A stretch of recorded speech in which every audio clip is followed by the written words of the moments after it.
Здравейте, казвам се Геннадий Цаков. Намираме се в модерния фитнес и спа център Energy. Здравейте, отново сме тук с моя колега Мило. Днес ще ви покажем упражненията за корем. Започваме с стандартно упражнение за корем на римско столче.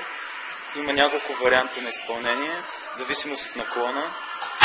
В момента го правим на по-трудна степен, за по-напреднали. Позицията на краката минават отдолу, под стойката. Ръцете са зад тила. Започваме бавно изправяне нагоре. Назад поемате дълбоко въздух. Горе издишаме. Изпълнява се също много бавно и концентрирано.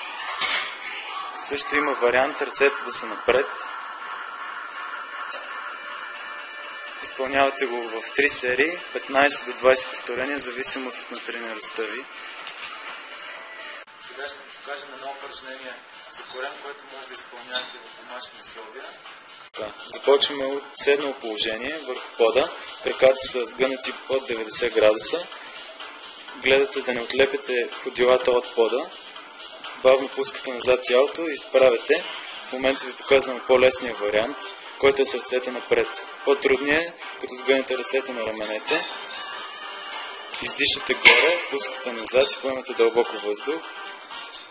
Изпълнява се в 3 серии до 20 повторения, в зависимост от вашата натренираност. Това беше всичко за тази седмица. Показахме ви няколко упражнения за корем. Другата седмица ще ви покажем няколко упражнения за бедра.